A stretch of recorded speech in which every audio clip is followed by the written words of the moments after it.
Hi everyone, welcome to SF Live this Thursday night at 5:30. My name's Rebecca and I'll be your host. And today my guests are from the HIV prevention sector of the San Francisco Department of Public Health. Their focus is to conduct innovative research to help prevent HIV and AIDS. It's very good. So please welcome Frank Strona, who is a community leader and spokesperson, and Alfonso Diaz, who is a counselor for the PREPARE study, which we will be speaking about today. Thank you for being here. Thank you for having us. Oh, good. Well, I'm just going to ask you a tiny bit. You don't have to speak a lot about this in case you don't know certain things. But tell me a little bit about how the HIV section of the Department of Public Health got started in San Francisco. Well, for a long time now, we've been trying to find ways to prevent HIV infections. So I think studies started to develop and started to evolve and slowly got to the point that we needed to have our own section. We've been doing various types of HIV prevention studies over the course of the years, vaccine trials, behavioral studies, and now this study, which is looking at a concept that we're calling pre-exposure prophylaxis. So why do you think that this sort of section of the Department of Public Health is so important, maybe in San Francisco? Or is there do you know of other HIV-specific sections in other cities or other parts of San Francisco, or are you guys like the main hurrah? Actually, a lot of cities have their own research sections. A lot of research is going on in clinics, private clinics, in some community-based clinics, some in more hospital-type situations. We're part of the health department, and that's the way our particular research section developed. It was just part of the health department, part of the AIDS office. And so what is the PREPARE study? The PREPARE study is, I use the term pre-exposure prophylaxis. It's looking at whether daily Truvada can prevent HIV infection in men. So whether a daily HIV treatment pill can prevent new HIV infections. And so how long has this study been going on? Did it just start, or have you been doing it for a lot of years now? This study started actually last year. It's probably going to be going through 2010. We want to have enough time to be able to answer the question by the end of it, will taking a daily pill prevent HIV infection? And so have you had any results yet, or No, we don't have any results yet. I mean, it's too early. It's really, really too early.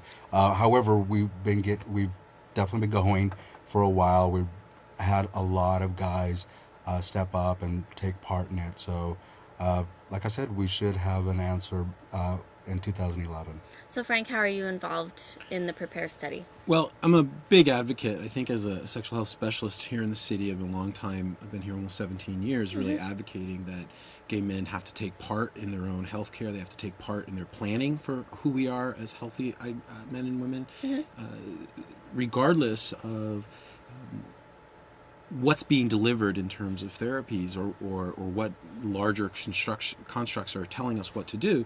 When there's a research opportunity, we need to consider the options. And they approached me and they said, you're kind of well known in the city. People have seen your presentations, they've seen your trainings. Would you look at the PREPARE study, see what you think, see how you feel about it? We're looking for men who are willing to be on the campaign for the first few months. Supposed to be a month, and it sort of stayed up for a while. So I was the first face of the PREPARE study for San Francisco. It was one of their first opportunities to put a large-scale campaign out as a way of putting local faces into a study. So instead of hiring high-name models or just pretty, archetype gay men. Not that you're not pretty.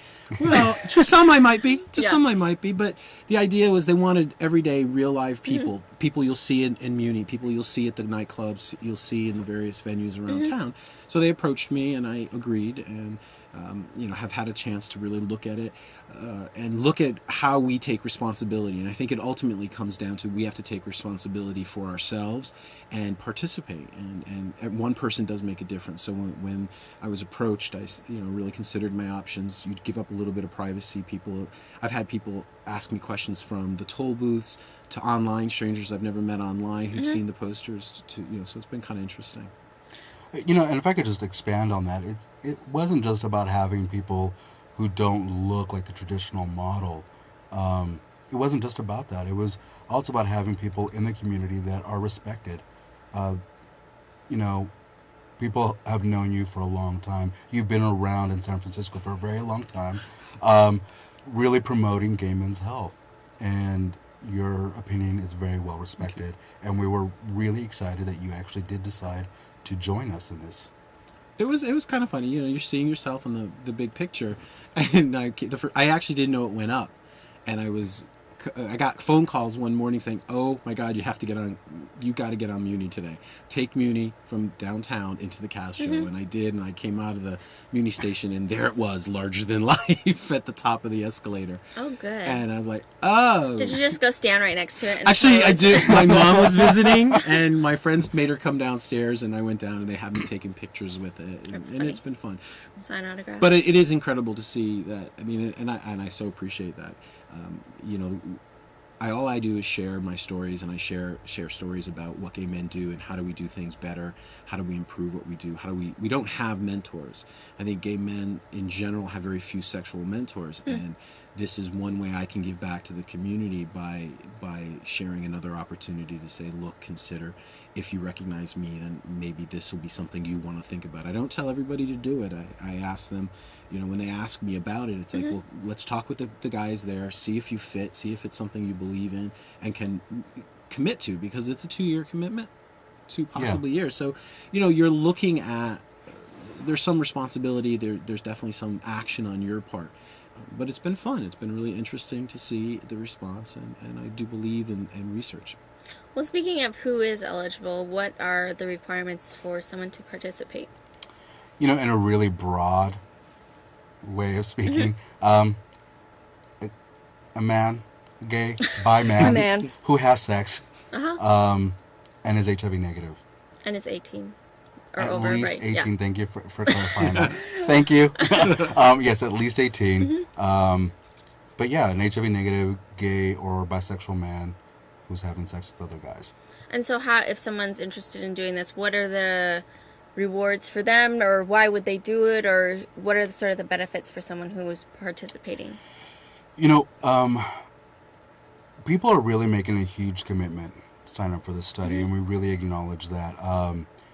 We actually do try to monitor people's health and well-being. Not only that, but while they're in the so they do all this regular medical follow-up, and So they're being looked after as one. they're being looked after, benefit. regular HIV testing, very regular HIV and STD testing.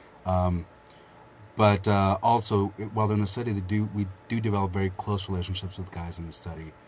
So we do have this very strong relationship and get to know people really well. Yeah, and okay, go ahead. There's an element of this, I think, that's an unseen plus. Historically speaking, men in general don't see healthcare providers Right. nearly enough. We often wait, or we just until something hurts. So when you add that into a city where we have so much HIV present, that HIV negative men often don't necessarily have a reason to see their providers. Right. We hope that they're checking in around STDs or getting a physical yearly. In some cases, some of these folks who are participating are actually going to be seeing routine people Right. once a month, every other month, having different services done that may actually establish some really good habits in the future as they age, because we are aging, we all do, and so I think there's an unseen positive to participating in research that is so well developed holistically that it's not just come in and let's take your blood. It's about, we're going to talk with you, we're going to offer counseling opportunities, you're going to have a phone number to talk to somebody if you make a choice that's uncomfortable, and we're going to partner in this process. Yeah, so what is your role as a counselor in the project? Well, I am primarily an HIV counselor. I meet one-on-one with all the guys. And how many men are there in the study? So Or will be, or are you still looking, or? Thank you for asking. Actually, yeah, we are still looking for guys. We're trying to get, in San Francisco, about 140 guys. However, this is a global study, and there's going to be 3,000 guys involved across numerous sites around the world. So we're trying to get 140 guys. We have about 60 guys enrolled locally. We're still looking for more, certainly. We hope to have everybody enrolled into the study by the end